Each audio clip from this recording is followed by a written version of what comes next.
Welcome to the course on computer programming. In this video, we'll be discussing about the basics of computer architecture and application software and system software.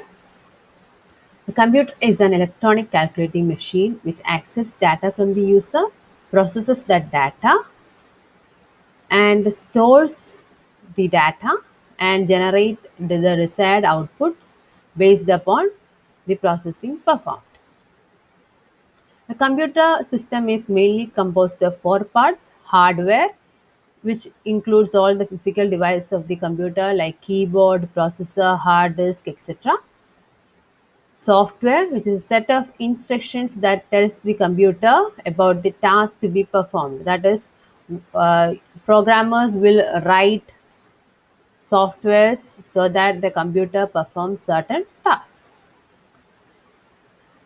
Then the next part is data. They are isolated values which are given to your computer for processing. Then users are the people who interact with the computer. Next is the basic components of a computer hardware.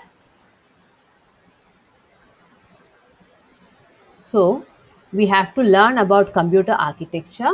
The architecture that we are learning is called as the von Neumann architecture. In von Neumann architecture, it consists of mainly these parts: the input unit, the output unit, and the central processing unit. So the input unit consists of keyboard, mouse, and other input devices. Output unit consists of monitor, printer, etc. And this is your central processing unit. It has got CPU and memory. So the data will be received from the input unit to this memory, and it will be sent to CPU for processing. After processing, the data will be sent back to the memory, and from memory it will be displayed onto the output device. Another important component of our architecture is mass storage device, which is hard disk, etc.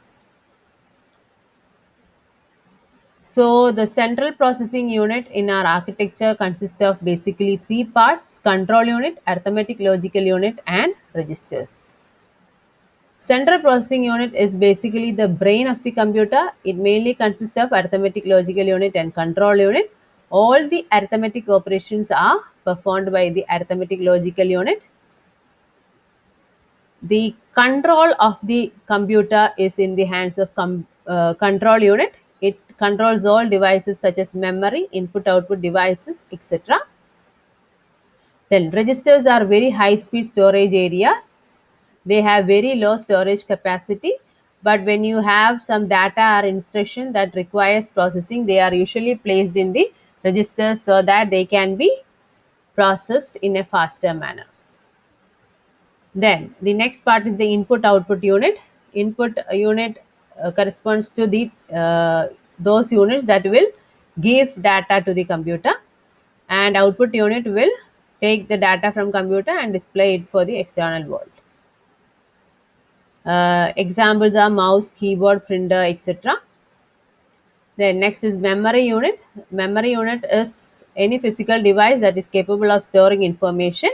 We have two types of memory units: RAM and ROM. RAM is random access memory, ROM is read-only memory. RAM can store data only in a temporary fashion, and ROM stores data in a permanent fashion.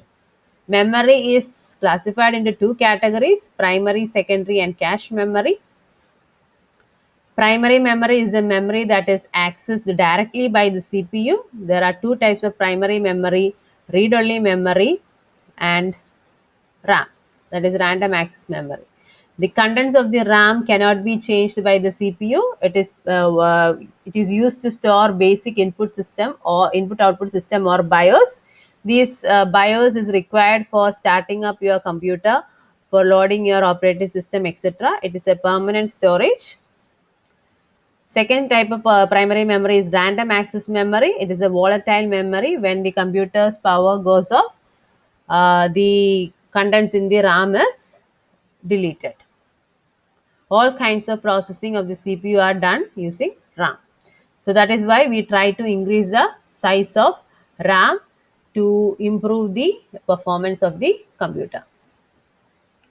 The next type of memory is secondary memory. Primary memory has got limited storage capacity and it is also volatile. That is, once the power goes off, the contents will be erased. So you use secondary memory to store information in a permanent manner as well as for increased capacity. Hard disk or USB, etc., are examples of secondary storage. Hard disk is a fixed storage media. Then portable storage media like USB or portable hard disk are also available. Then another type of memory is called as cache memory. This cache memory is actually part of the CPU, central processing unit. It is required so that you can access certain data in a faster manner. That is, for your browser and all, you have something called as cache. Okay, this cache contains the recently used details, etc. So in a similar manner, the cache memory of your computer contains the recently used data or the instructions. Suppose we want those recently used data and instructions again, we will be taking it from the cache instead of going to the primary memory. So accessing the cache is faster than accessing your primary memory. Okay, so it is used for increasing the speed of processing. CPU has basically two built-in caches, L1 and L2. Another cache L3 is also available. It is placed between your CPU and the primary memory. So this is the memory hierarchy: magnetic tape, optical disk, hard disk, dynamic RAM, static RAM, which is the cache memory, then CPU registers. Okay, so as you go down from here to up, the cost will increase. Okay, but access time will decrease. When you come from top to down, the capacity will increase and also access time will increase. That is about computer hardware. Next is about software. A software is a program which is written to do a particular task. You have two types of software: system software and application software. System software is a type of software which is the interface between application software and our computer hardware. So, an example is operating system. So, operating system is actually the interface between user and the computer hardware. The user need not know what happens in the computer hardware for the computer to work. Okay, the entire hardware is managed by this operating system. Okay, all the applications run on top of this OS. Okay, application need not worry about the internal workings of the computer hardware. All those things are managed by the operating system. Okay, so such systems are called as system software. It is the interface between application software and the computer hardware. You use low level languages to write system software. System software maintains all the computer hardware resources. Okay, and it will provide an environment for the application software to run. Without the system software, our computer will not be able to run. So you have system software, two types: for computer management and for developing software. For computer management, you have operating system, device drivers, system utilities, etc. For developing programs or for developing particular task, etc., you have programming languages, which includes compiler, interpreter, etc. Translator softwares. Okay, so compiler and interpreters are actually translator softwares for translating programming language or high level language to low level language, linkers, loaders, etc. Application software is the type of software which runs as per user request. That is our applications. Okay, we double click on the application, they will start and you can do whatever you want. Okay, so high level languages like Java, etc., are used to develop this application software. They are specific purpose softwares. Okay, so this is the difference between system software and application software. Then high level language and low level language. There are two types of languages mainly: high level and low level. High level language is the languages which we use to write programs, that is which the user can understand in a better fashion. Okay, high level languages are written in a form that is close to human language, enabling the programmer to focus on problem being solved. Okay, so that is a high level language. It is easier to understand, easier to modify, easier to debug, etc. These are the main advantages. Next is low level language. So as we all know, computers are made up of transistors. Okay, they will understand only high voltage or low voltage, that is it will understand only ones or zeros.